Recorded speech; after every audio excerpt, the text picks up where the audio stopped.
Oi, meus amores, tudo bem com vocês? Então, dando continuidade aos nossos conteúdos, na semana passada a gente estudou um pouco mais sobre o capítulo, certo? Que falava sobre a Europa no fim do século XIX. Então, hoje a gente vai fazer a breve correção dos exercícios que foram passados na semana passada, certo? Então, vocês vão pegar o livro de vocês, o caderno, caso tenham feito anotações, o lápis e a caneta para a gente fazer correção. Então, coloquem aí na página 244, que nós vamos começar a corrigir a história em questão. Vamos lá. O texto e a imagem para a questão 1 e 2.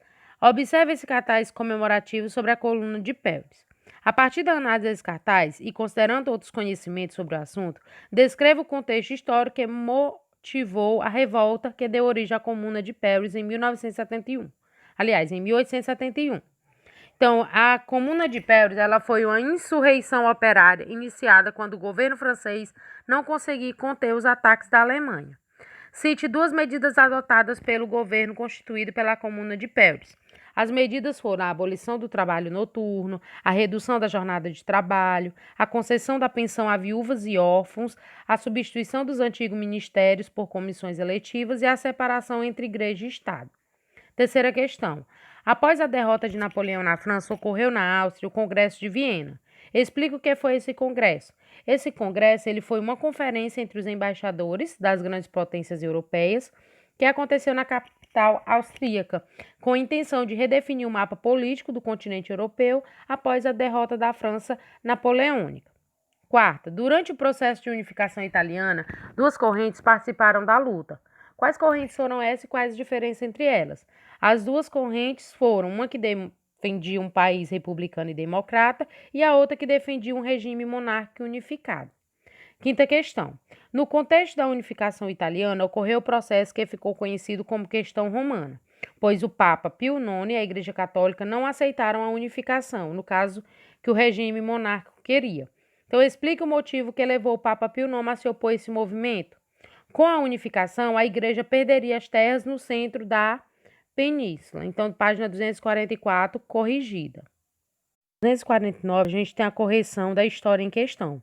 Vocês vão observar essas duas imagens aí, né? Uma pela unificação da Alemanha e a outra pela proclamação da República de Veneza. A partir dos anos de 1848 a 1850, o panorama político europeu ele foi caracterizado pelo processo de construção do Reino da Itália e de formação do Império Alemão. Comparando os dois processos de unificação, descreva a participação dos setores populares. Ao comparar os dois processos de unificação no que diz respeito à participação dos setores populares, na Itália, o processo de unificação contou com o apoio dos setores populares, rurais e urbanos, organizado a partir da liderança de liberais e de conservadores, enquanto na Alemanha o processo realizou-se a partir do Estado que tomou a iniciativa de transformar a unificação no processo de modernização, sem contar com o apoio das camadas populares. Segunda questão, comente os fatores que desencadearam a Primavera dos Povos, no caso do movimento liberal ocorrido em 1848. Então, no caso que vocês iriam comentar esses fatores, era uma resposta pessoal, certo? Vocês iriam ler o livro, na parte que fala sobre a Primavera dos Povos, né, o movimento liberal, e iriam comentar sobre esses fatores. Na página 250, nós temos o texto e as imagens para responder a segunda e a terceira questão. Suponha que um dia, após a guerra nuclear, um historiador intergaláctico pousou em um planeta então morto para inquirir suas causas de pequena e remota catástrofe pelos setores de sua galáxia. Após alguns estudos, nosso observador conclui que os últimos 2 séculos de história humana no planeta Terra são incompreensíveis sem um entendimento do termo nação e do vocábulo que ele deriva. Então, a terceira questão. Cite uma importante medida econômica que contribuiu para a unificação da Alemanha e por quê? A medida foi o Zollverein, em 1834, onde uma liga aduaneira entre todos os estados, exceto a Áustria, tomaram de conta. Só em 1871 ocorreu a unificação política com o surgimento de 2 reis. A proposta era conseguir a unidade política e adotar o protecionismo alfandegário para incentivar a indústria nacional e prejudicar a entrada de produtos oriundos da Inglaterra. Quarta questão. Explique a importância do poderio militar nesse contexto de unificação dos estados alemães. Bom, qual a importância? A Alemanha, para ter êxito na unificação política, ela precisava fazer guerras contra países vizinhos, contrários à ideia de unificação. Então, dessa forma, o todo-poderoso Bismarck armou e militarizou a Prússia, que guerreou contra a Dinamarca em 1864, a Áustria em 1866 e contra a França em 1870, na denominada Guerra Franco-Prussiana. A Prússia, líder do processo de unificação política, obteve êxito nas guerras e a unificação foi concluída em 1871, finalizando assim as nossas correções. Então, a gente tem a seguinte pergunta. A unificação alemã, habitualmente arquitetada por Otto von Bismarck, realizou-se e tornou-se uma das guerras bem-sucedidas contra potências vizinhas. Quais os fatores que desencadearam esse processo de unificação? Então, a fragmentação política criava obstáculos ao pleno desenvolvimento comercial e industrial da região. A unificação ela promoveria um mercado ágil e ampliado, com condições de enfrentar a concorrência inglesa por meio da proteção governamental. A sexta, um pouco mais sobre a questão romana. Quando a questão romana ela foi desenvolvida? Ela foi resolvida em 1929, quando o ditador Benito Mussolini assinou com o Papa Pio XI